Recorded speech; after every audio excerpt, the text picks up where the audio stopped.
Okay, so we're gonna attach the boot to the CV cup that we removed from the transmission. So we'll just put a little bit of CV grease in here.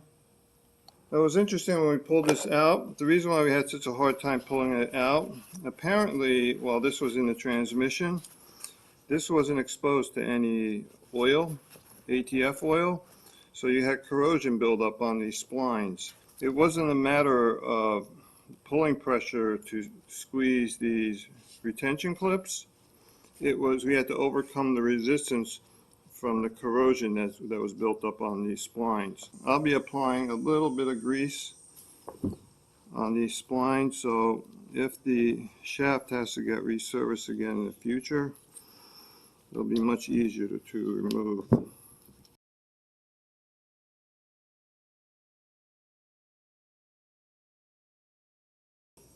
Then we come around like this, and with this lever, we cut it.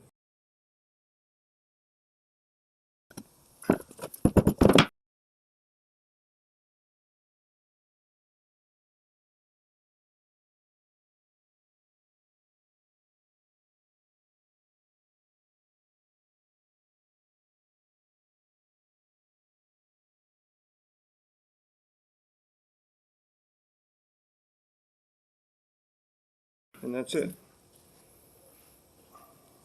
Here we go. Ready for installation.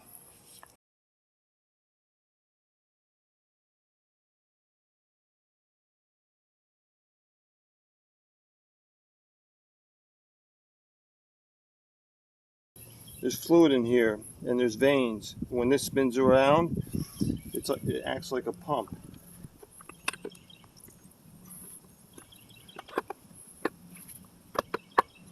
Oh, there, it's flush. See that?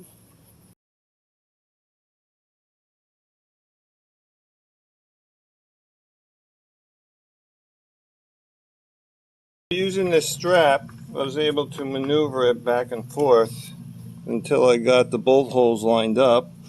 I put my first bolt over here and my second bolt on top. I torqued them down, and now the transmission is flush against the engine.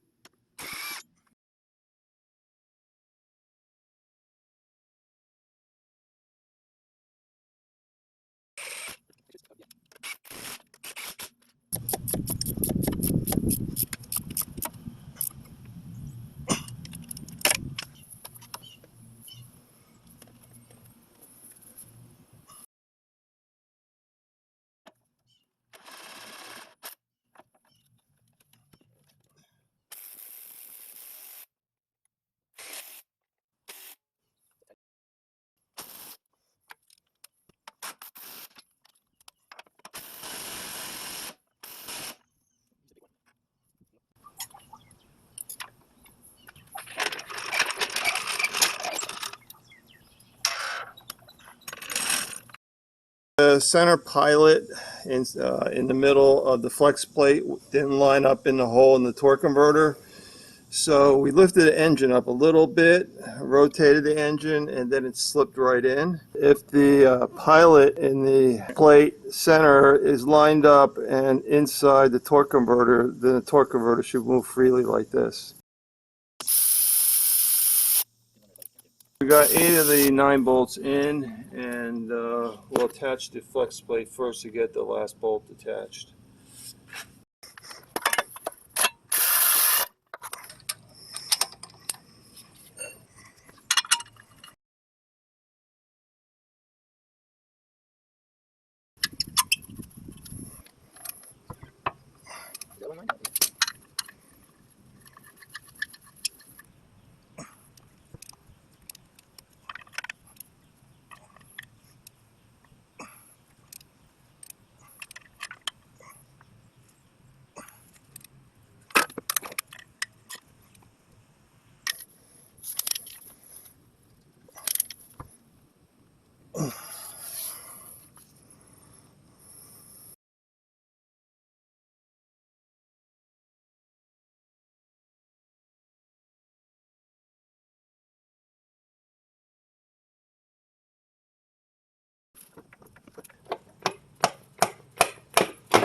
Okay, it's in. I just made a series of these taps, and it compressed the clip and slid right in. If you go underneath the car, you'll see that there's no gap between the CV cup and the transmission.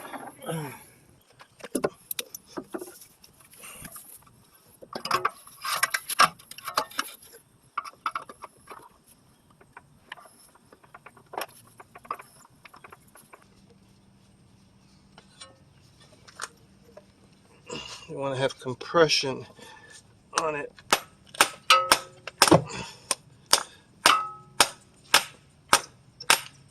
Yeah, felt it going in.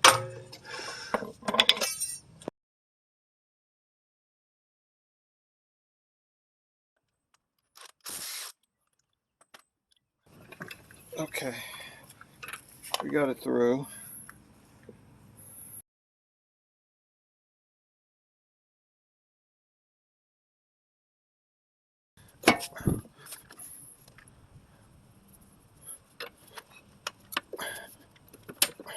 That's one.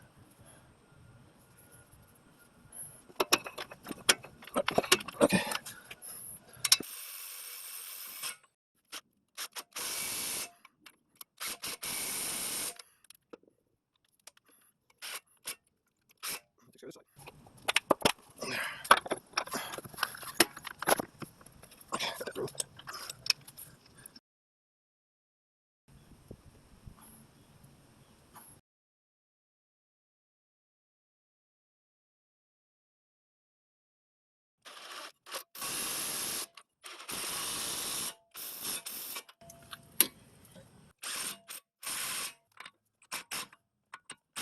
There.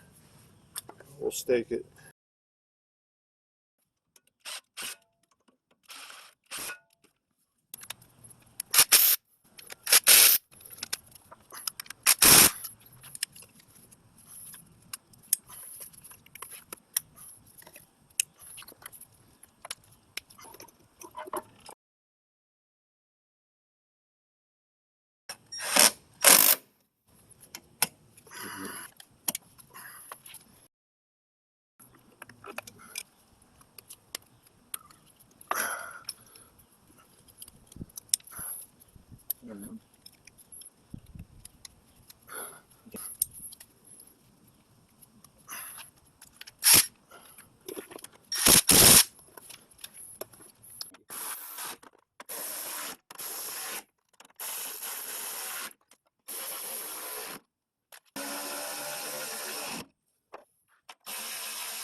This is the fill port for the transmission, one of the fill ports.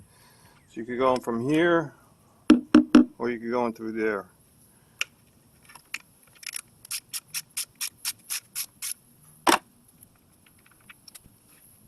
This should take drain and fill 4 quarts, 4.2, but I'm going to put in 5 to compensate for the radiator being replaced and the fluids from the lines.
So this will take a little over a gallon of coolant, my estimation.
Put this on.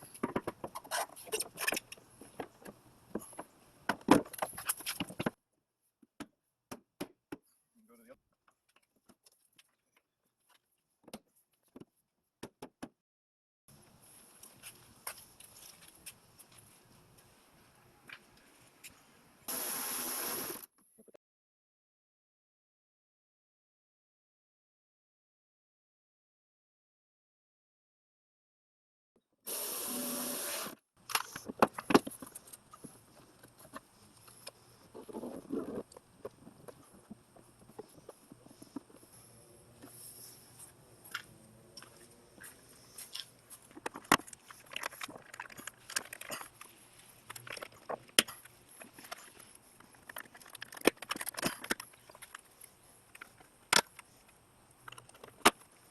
So we'll put the undercover splash guards and evacuate and recharge the AC system, and we're basically done. Okay, let's go for a test drive.